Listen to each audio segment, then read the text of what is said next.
Namaskar, welcome back to the last part of the semester.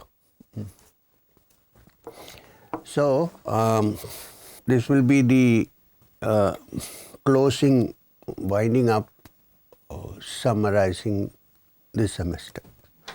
So, the subject has been the science of yoga, right? Now, we started first with, as Patanjali says in the Yoga Sutras, we started first with the Samadhi Pada, which is the description or discussion on what is the culmination of yoga, because you should know where you are going before you start the practice. This is how it is there in the Sutras. First comes Samadhi Pada, which means that's where you head, you're heading towards. And then comes the Sadhana Pada, which means the methods adopted to move forward towards the goal. Then comes the Vibhuti Pada, which we didn't touch much, but we did mention in passing, which means these kind of increased perceptions and capacities that the yogi develops through practice of sadhana. Though that is not the most important thing. The most important thing is freedom, Kaivalya. So the next chapter, the final chapter, is Kaivalya Pada, which is the last chapter on the culmination, the experience of the yogi who has entered Samadhi and understood Samadhi in its various details, in various stages, various what can we say, depths. So this is the Yoga Sutra. Now, as I said before, yoga is not just confined to the Yoga Sutras of Patanjali. No. Every chapter of the Bhagavad Gita is called a yoga. In none of these chapters is there any description of asana, pranayam, pratyahara, dharana. Yes, there is, in a different way. Now, the Gita is studied by many people who practice yoga, because if you take the Yoga Sutras of Patanjali and check the various parts and then go to the Gita, you will find an elaboration of these things in a different way. And it is also the aim of the Gita to show you that yoga is not only for hermits who sit in caves, but is also for people who are even on the battlefield. Arjuna. Krishna actually says to Arjuna, don't retire and go away, saying that I'm a holy man. Not the same words, but because I think you're just retiring out of fear, not due to anything else. So, fear and failure, if it makes you run away, you're running away from fear and failure, not moving towards moksha. Moksha and freedom should come while you are still involved. Of course, short periods of solitude, as I said before, are good for the practice. Not denying that. So, the Gita has 18 chapters, and each chapter is called a yoga. Now, the Gita is not a purely Vedantic scripture, nor is it a purely an yogic scripture, nor something that deals only with devotion, bhakti. It has all these things added on. And the first chapter starts with Arjuna Vishada Yoga, important. Because it's only at such points, turning points in life happen when you are faced with a situation. Suppose everything is hunky-dory going on. Everything is successful. We think this is all there is to life, right? And even the girlfriend is responding properly. She is not rejecting you, and so on. Nobody then thinks about yoga, how to go beyond, nothing. It's only when such things happen Actually, I specifically know a guy who got into practice of meditation only when his girlfriend rejected him. I said she did a good thing. For next time you see her, you must touch her feet and say, thank you, you are the guru. So, I'm not saying you should do that. What I mean to say is that at a juncture of life where you are in Vishada, Vishada means sorrow, uncertainty, instability, that is the time when yoga of any kind, not just yoga of asanas, of any kind becomes useful. So therefore, what is yoga? It is the practice by which the mind, like all of us, all our minds, which is conditioned to think that it is a limited entity, is deconditioned, dehypnotized into understanding that the consciousness that functions through the mind actually comes from an infinite source. Infinite knowledge, infinite energy, and infinite bliss. What more do we want? Now, this is what yoga is all about. Although in many chapters, there is a chapter in the Gita called dharana yoga, yoga of meditation, where asanas are referred to in a way where Krishna says, when you are meditating, sit in a comfortable place, not too high or not too low. Keep your head and spine steady. Sit in a comfortable posture. Fix your attention in the Bhru Madhya and be free. This description is there. Why? Because then there is if you pursue the study of Dhyana Yoga chapter, which is chapter 6, you will see what are the other things necessary to touch that. And then you will see yama, niyamas, everything mentioned in a different way, in a little bit different way. Then you have the chapter 12, which is called Bhakti. So people think that Bhakti Yoga is there, it's purely singing songs, which is all fine. I'm not against Kirtan, Bhajan, fine, very good. However, Bhakti Yoga, the basic understanding to be derived from it is what I'll explain to you. Because you are studying the science of yoga, not only the Patanjali Yoga Sutras. See, till chapter 9, the dialogue between Arjuna and Krishna is normal, like us. I'm saying something, you are asking me questions. In fact, Arjuna even asks more inconvenient questions than you do sometimes. In 6th chapter of Dhyana Yoga, Krishna says, your mind should be like a flame where there is no wind. Arjuna says, just a minute. He doesn't say just a minute. I mean, that's what he implies. He says, no, hold on. I can't do this. This is not possible. He says, you can control the wind, but I can't control my mind. So what do you think? And so on. Now, it is between, so Arjuna is free to ask questions. He thinks Krishna is also his relative. And he's also his close friend. Also same age group, roughly. And so it's a very friendly, that it's like your friend takes you for a drive in a Mercedes Benz. It's like that.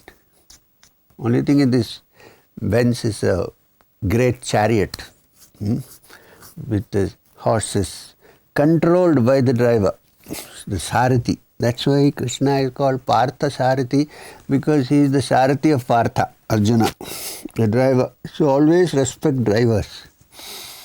They can take you to your destination or they can run you into a ditch. So anyway, so here Krishna is a friend who is taking Arjuna, driving him with his Patton tank into the Kurukshetra battle. Now, so everything is fine. Question, answer, argument, discussion. Then in the 10th chapter, something happens. This Krishna, who was talking like a friend, suddenly says, among the mountains, among the unmovables, I am the Himachala. Achala means that which doesn't move. Chalana is movement. So among the immovables, I am in the Himalayas. Among the mountains, I am Meru.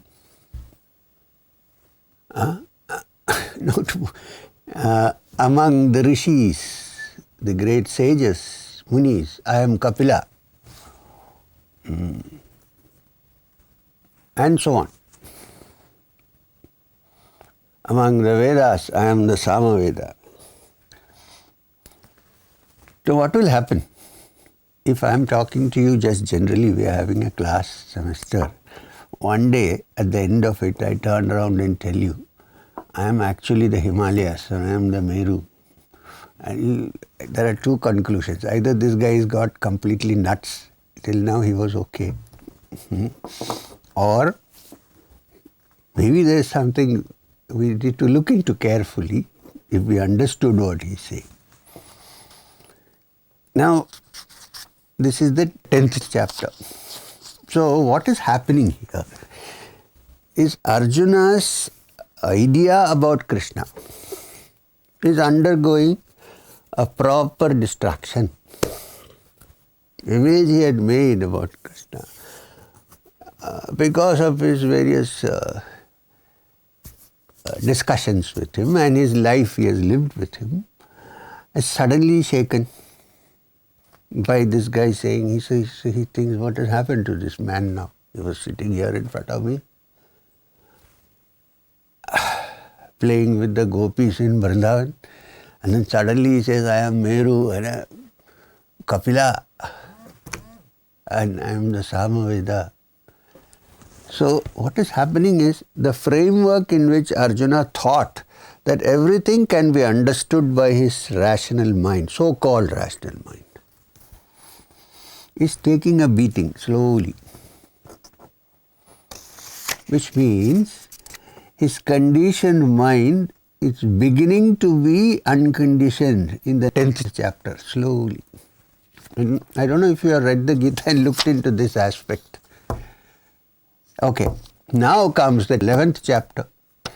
In the 11th chapter comes the final. It's called Vishwarupa Darshana. Suddenly, this Krishna, who is sitting with holding the horse's reins, turns round and Arjuna sees the whole world is passing through him. The entire universe is going through him. All the gods are coming out of him. He's beginning to wonder, is it the same Devaki's child? Who is this? He's totally wonderstruck. He doesn't. So then he's puzzled and all his so-called ordinary logic is broken to bits. Then comes 12th chapter, Bhakti Yoga, which means now Patanjali in his practical way says Chitta Vritti Nirodha. That means movement of all distractions from the mind. It also means removing of all images from the mind. It also means breaking all the so-called conditioned thinking that we have, so that the mind in its calmness enters the unconditioned Purusha, the Supreme. In the Gita, it is happening in this way. In your Patanjali, it goes by a systematic, step-by-step approach, but finally, our three-dimensional thinking has to be broken. At least one should imagine, at least, or suspect that there could be other dimensions other than this. And perhaps the mind has a condition which is free from the conditioning in which it has been put into from birth or many births. Don't worry about many births, at least this birth. So, this, here also there is logic. It's not as if there is no logic. But it's not the small logic based on our ordinary reasoning. Why? This also we discussed in this semester, in the previous semester when we did the Upanishad. We discussed this matter, which means that the world that we know today is only the image offered to us by the senses, by the sense organs. We know of no other world. We say that we know about this world. Actually, we know only the image given to us by the five senses, which themselves are conditioned, and the inputs from these five senses, which are imperfect in many ways, then worked down by the brain to form an image is what we know about the world. We actually don't know how the world actually is. We know only what impressions we have. We have discussed this in detail. I told you how a fly can see something quite different from what we see, and therefore it believes it is like that. We believe it is like this because that's what we see. So what is the real? Now from the Upanishadic point of view, the real is that which is pure existence. Any form, shape or color that comes is because of the observer. The observer is the only reality, not that which is observed. What is, when you free the world from all the conditionings by which it is offered to us by the five senses, you will find that it is also unconditioned. But there is no difference between the observer and the observed. Because the observed appears to be observed only because the impressions we get through our sense organs. That ceases. It still exists. But it exists not as we think it exists. It is pure existence. I don't know how. So, this is the teaching of the Upanishads. And the good news is that every one of us, since we are conscious living beings, have as our source that infinite consciousness, which is existence, pure existence, which is the pure witness, Sakshi, which is the only observer. Right. You must have heard of a great poet called Alexander Pope. I don't know if you've heard. Among his poems, he said something very interesting. He said, the difference is as great between the optics seeing as the object seeing. Depending on the optics, the objects are different. So can we say therefore the object does not exist? No, the object exists, but it is not as we think it exists. It is existence, pure, which is given shape and form by the mind. But it doesn't mean it does not exist. It is there. It exists as pure energy, pure consciousness, and pure movement in different frequencies. Einstein was going very close to this, although his subject was physics. Anyway, so this is what the yogic approach takes us through the Yoga Sutra, Ashtanga Yoga, by saying that when the mind is free from distraction, and all the techniques described is how to free the mind from distractions, then that mind becomes quiet and calm.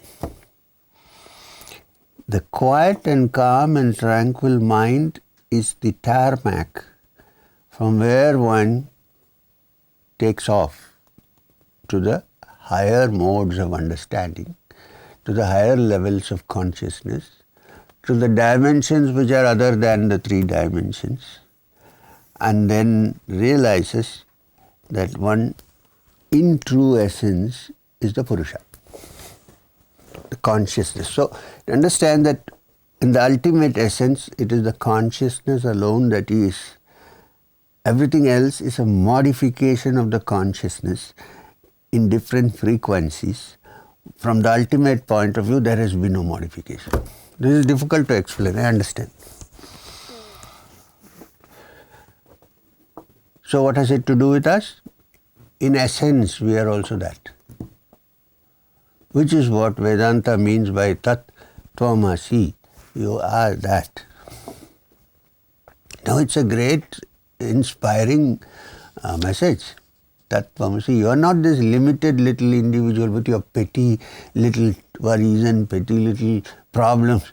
You are that, what? Purna, that supreme reality. That pure consciousness, that witness of all that exists. That is what you actually are, provided you free and uncondition your mind, which is today caught up in its conditionings. The whole process of yoga, whether through devotion or through Vedanta or through the practice of Ashtanga Yoga, is meant to bring this about. I may add one more, which is Karma Yoga, which means when you work for the good of others, you are actually subconsciously accepting the fact, subconsciously, that the other is not different from you. So you are serving yourself.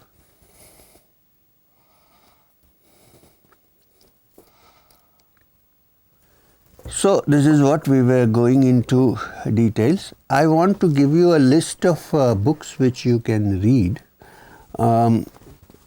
One is certainly read the Swami Vivekananda's translation and commentary on the Yoga Sutras of Patanjali called Raja Yoga.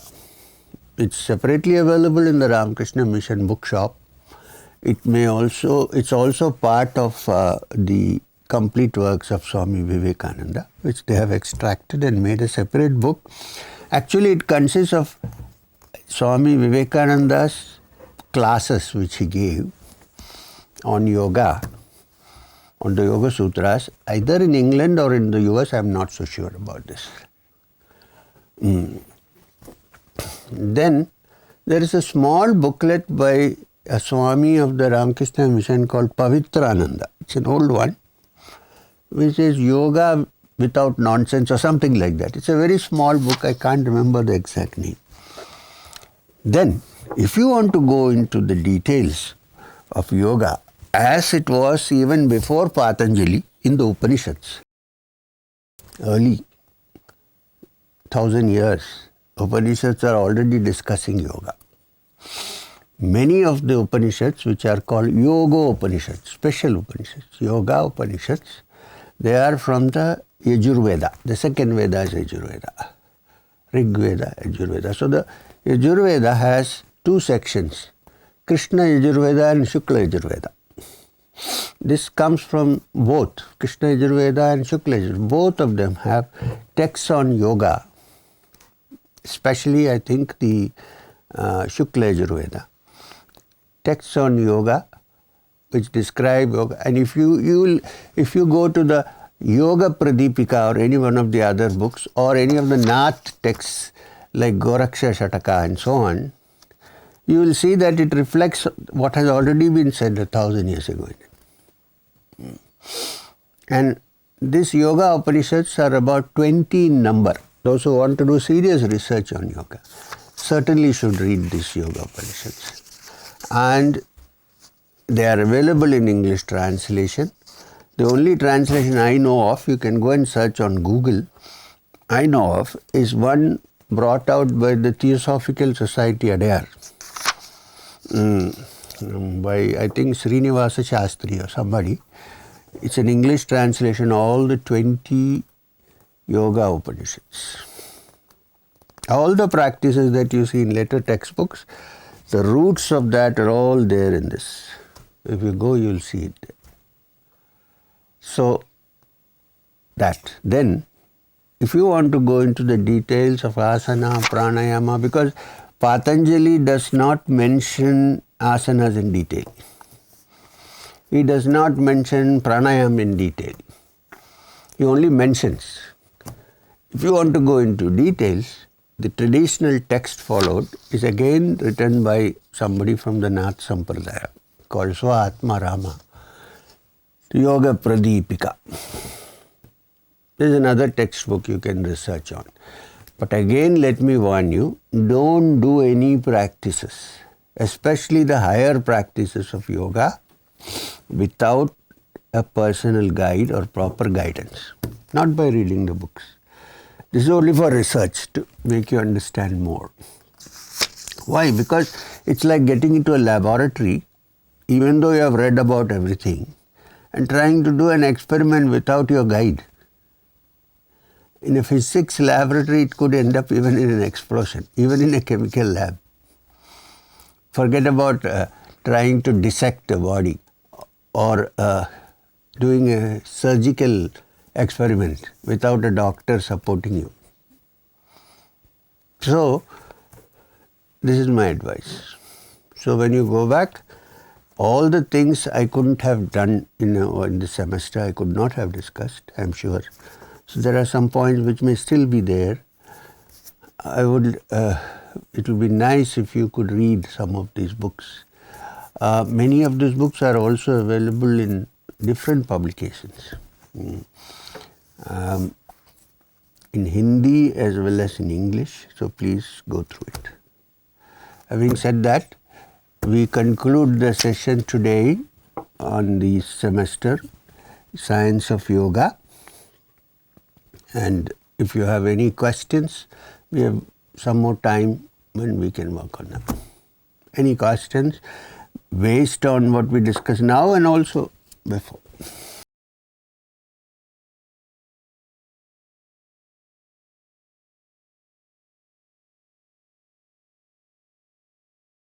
Namaste, Guruji. Yes. Sir, you have talked about having a practical guru.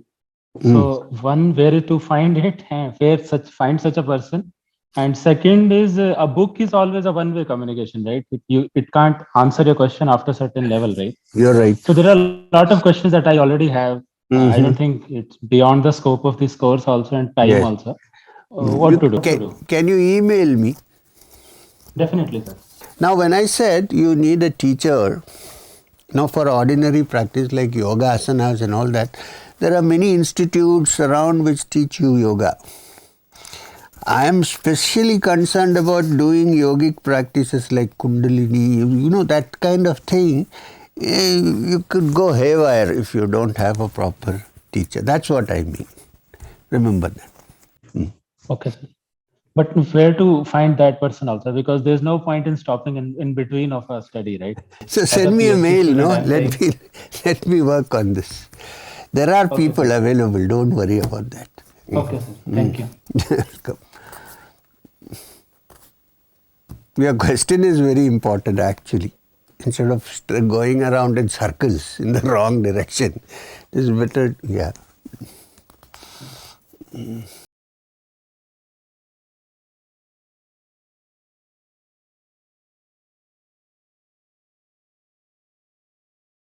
Hello, sir. Hello. Sir, I was in Art of Living Center a day ago, Mathura. So I have done meditation first time, or that is Sudarshan Kriya, right? Okay. So like, what is the energy in Soham bird? Okay. That brings our body and mind to concentrate very easily. There is no energy in Soham, but Soham is a mantra chanted to keep your mind fully absorbed in your internal pranas. Like we in Kriya Yoga don't do Soham, but we do Hamsa. Which means when you inhale, you do Hum, and when you exhale, you do Sa in the mind, not loudly. Soham also can be done. It is a way to generate attention within yourself rather than let the mind wander here and there. Soham is an ancient technique which anybody who practices will get a benefit out of it. Yes, sir. Sir, they told Only thing us is it cannot be patented by anybody. Yes. They told us how can we practice in home, like easy. Yes. So you can continue with the practice. Don't give it up. It's a wonderful practice. All I am saying is that it does not belong to anybody. It's an ancient technique. But since it is taught to you by somebody, give due respect. Yeah. Yes. Thank you. Welcome.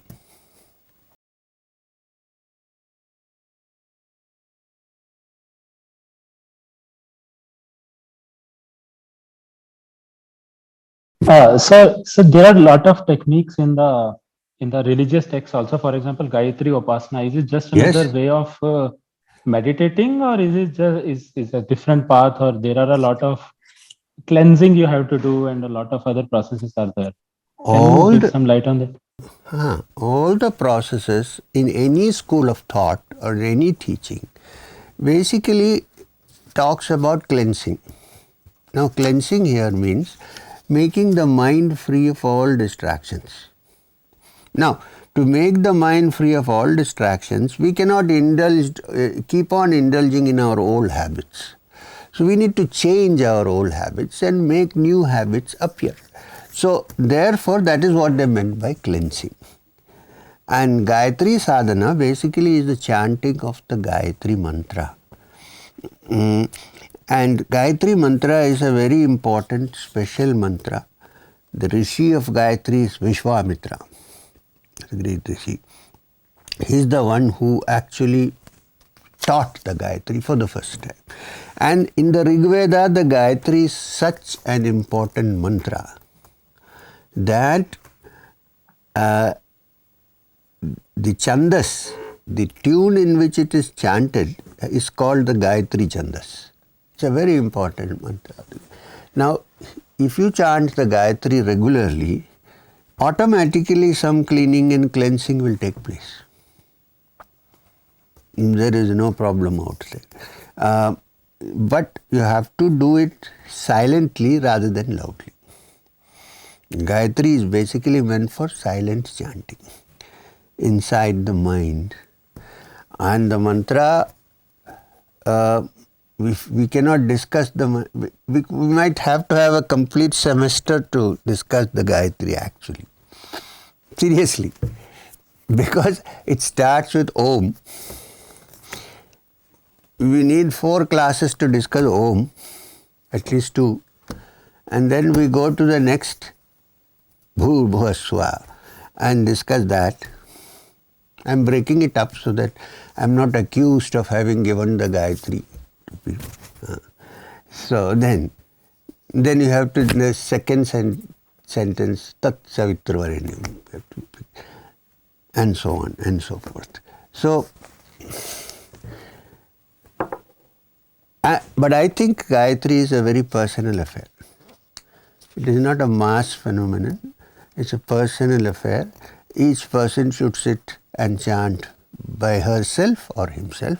But I am of the opinion that girls should also chant the Gayatri, which is a little deviation from the orthodox mode. Okay.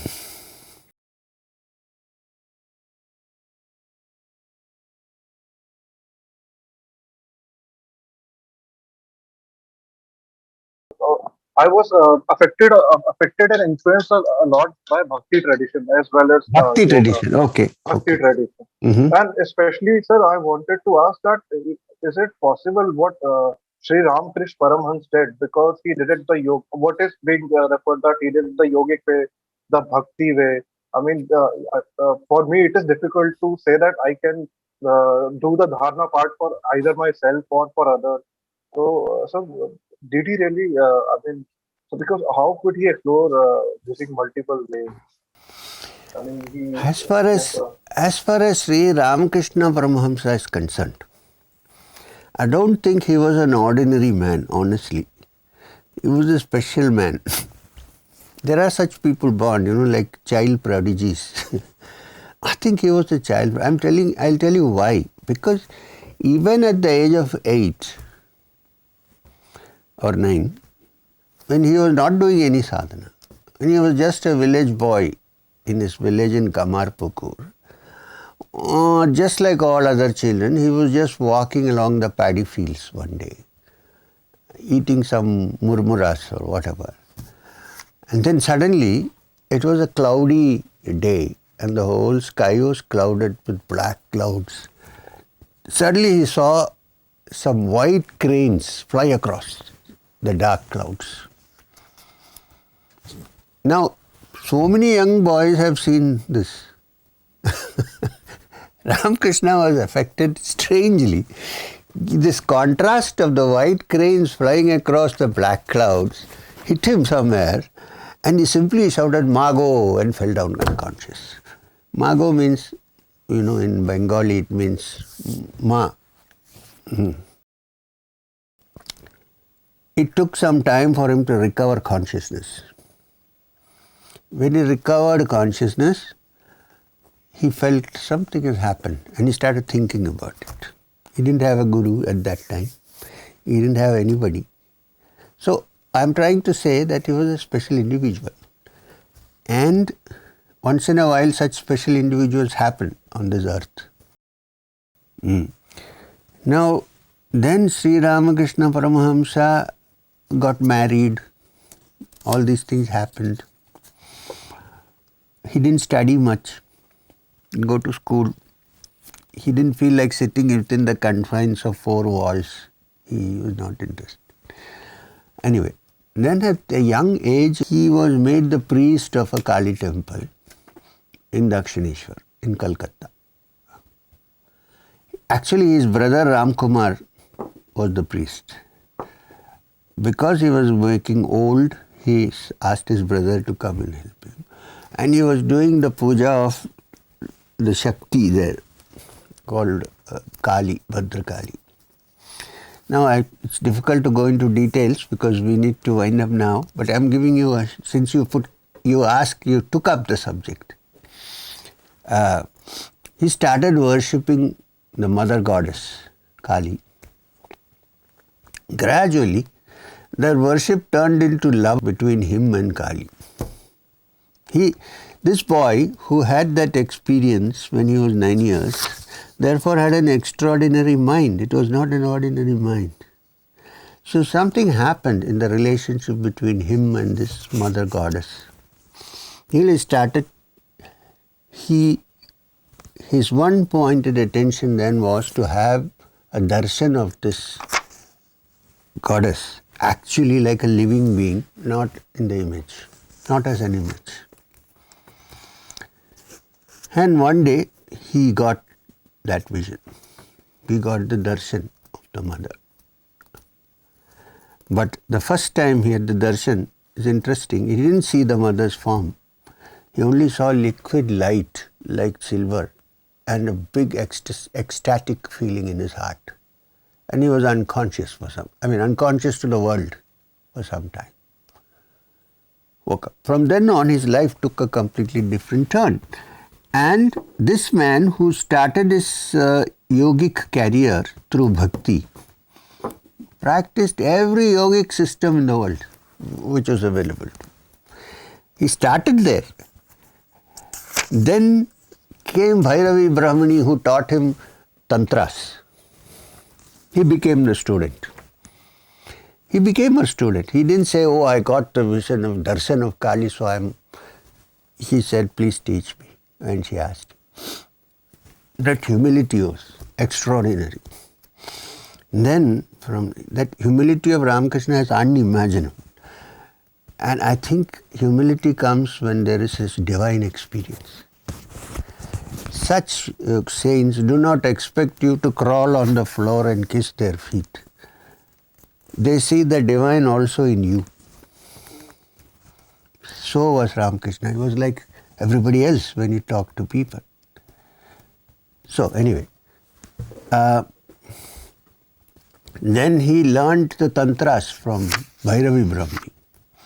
Then came the great Vedanta in Totapuri. He learnt Vedanta from him, where all images are broken.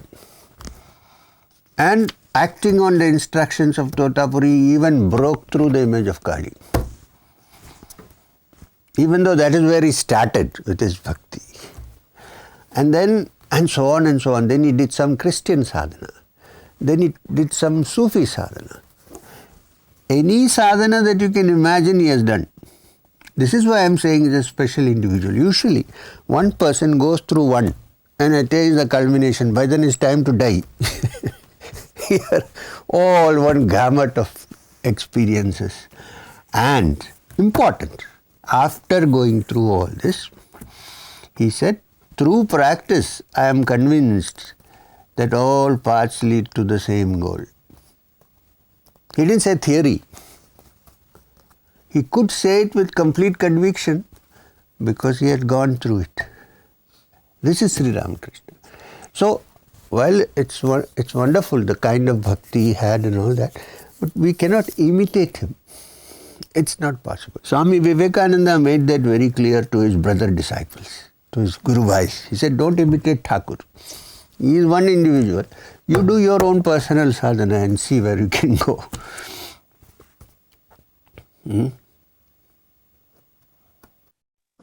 Yes, sir. So, that's what it is. So, I think we need to wind up now. So, thank you very much. It was a great experience having you all for the this semester. It was a good experience for me, a learning experience for you, I hope. It certainly was a learning experience for me because I see how young minds are now thinking about various factors, not only physics, metaphysics. So thank you very much. Namaskar. Thank you, sir.